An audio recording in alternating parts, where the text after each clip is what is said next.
एक बार की बात है, गोपी नगर के गांव में साक्षी अपनी 3 साल की बेटी अनु और अपने पति गोपाल के साथ रहती थी। एक बार की बात है, जब गोपाल अपनी 3 साल की बेटी अनु को पार्क में घुमाने ले जाता है तो वो देखता है कि उसे एक बच्ची की आवाज सुनाई देती है। गोपाल अपने चारों तरफ नजर घुमाता है पर उसे कोई भी बच्चा नहीं दिखाई देता। फिर गोपाल इधर उधर जाकर देखता है, तब उसे कचरे के डिब्बे के पास एक बच्चा रखा हुआ मिलता है, जहाँ गोपाल उस बच्ची को उठाकर गोद में ले आता है और उसे चुप कराने लगता है।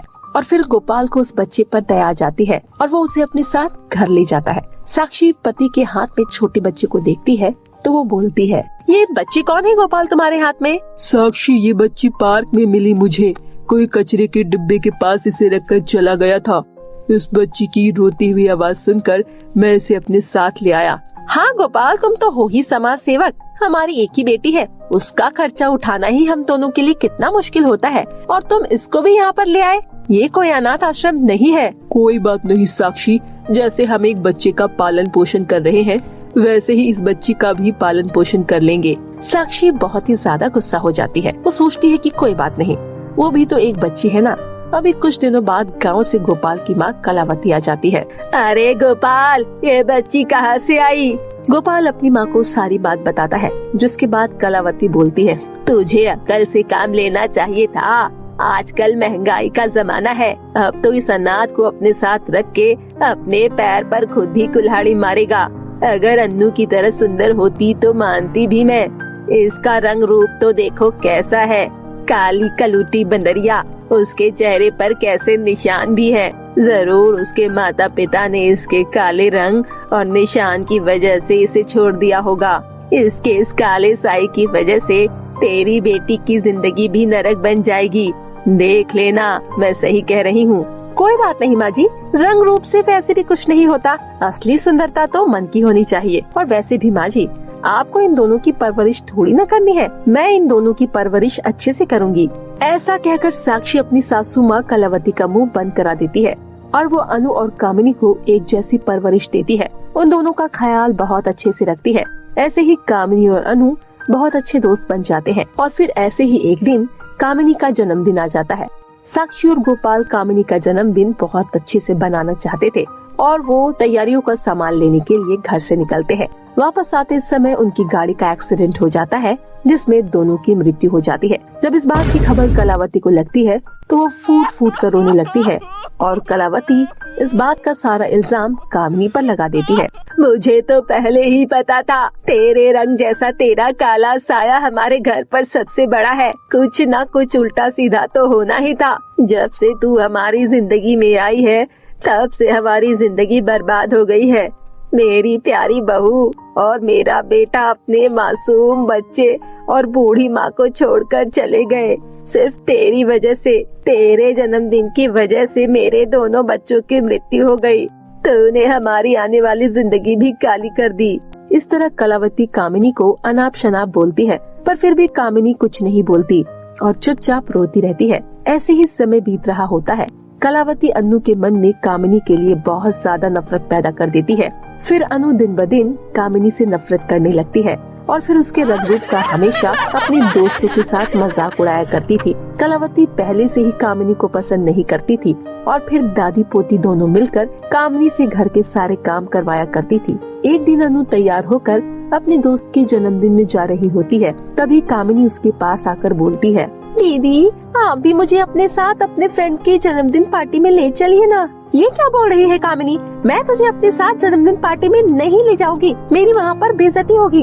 अगर तुम मेरी तरह सुंदर होती तो मैं तुझे जरूर अपने साथ ले जाती, लेकिन तेरे इस काले रंग की वजह से मुझे तो अपने साथ ले जाने में भी शर्म आएगी। इसीलिए तू जा, अपना काम कर। जो तेरी औकात है, औकात से बढ़कर बात मत किया कर। ये सब सुनकर कलावती अनु के कमरे में आती है। क्या हुआ अनु बेटा? अपनी दादी को अनु सारी बात बताती है और कामिनी उसके साथ बर्थडे में जाने के लिए जिद कर रही है। ये बात सुनने के बाद दादी बहुत ज्यादा भड़क जाती है और कामिनी की बहुत ज्यादा पिटाई करती है और उसके बाल पकड़कर खींचकर बोलती है, हिम्मत कैसे हुई तेरी बर्थडे पार्टी में जाने की? पता नहीं वो कौन सी मनहूस घड़ी थी जब से गोपाल तुस जैसी काली कलूटी को अपने घर लेकर आया, तब से ये मनहूसियत हमारे घर में आई है। मुझे तो तुझसे सख्त नफरत है। महारानी बर्थडे पार्टी में जाएगी, ना शक्ल है ना सूरत, और बर्थडे में जाना है। अपनी दादी की ऐसी बातें सुनकर कामिनी चुपचाप रोते हुए अपने कमरे में चली जाती है। ऐसे ही दिन बीत रहे होते हैं।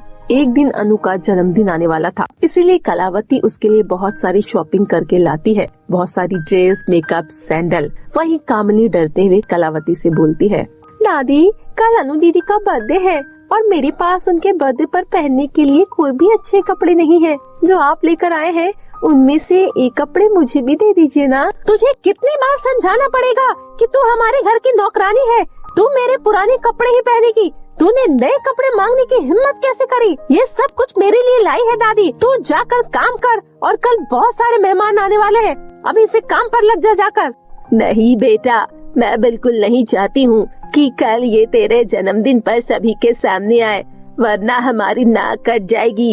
ये मनहूस घर को अच्छे से सजाकर अच्छे अच्छे पकवान बनाकर अपनी शक्ल लेकर कमरे में ही दफा हो जाना, क्योंकि मैं नहीं चाहती इतने शुभ मौके पर इस मनहूस का साया मेरी प्यारी सी सुंदर पोती पर पड़े। पता नहीं कब कौन सी अनहोनी हो जाए। दादी आप मुझे बार बार क्यों मनहूस बोलती हैं?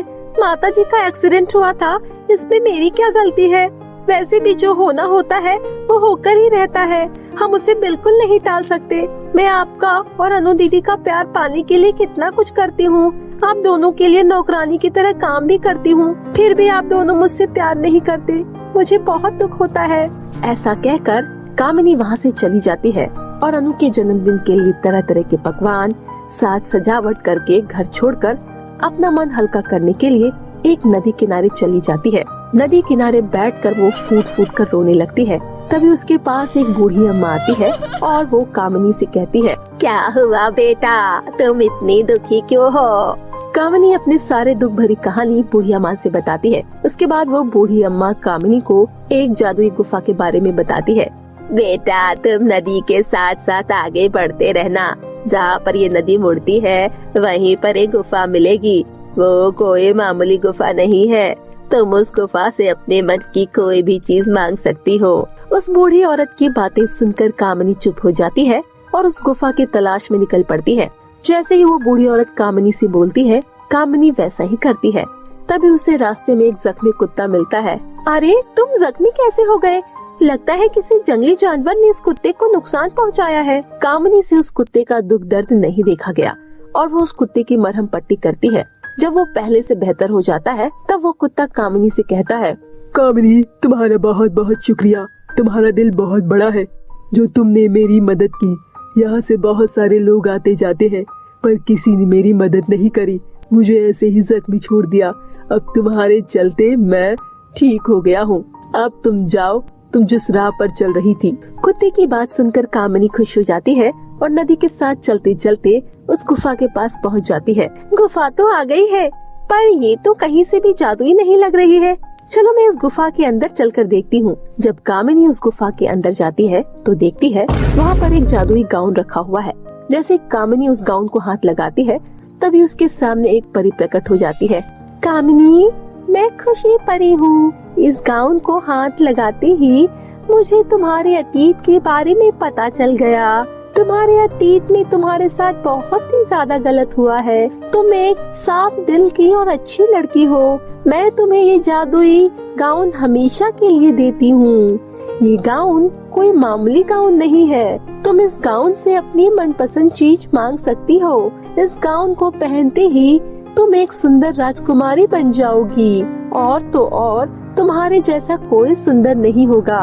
लेकिन याद रखना, ये गाउन जब तक तुम्हारी मदद करेगी जब तक तुम एक अच्छी लड़की बनी रहोगी और ये गाउन सदा तुम्हारी रक्षा भी करेगी।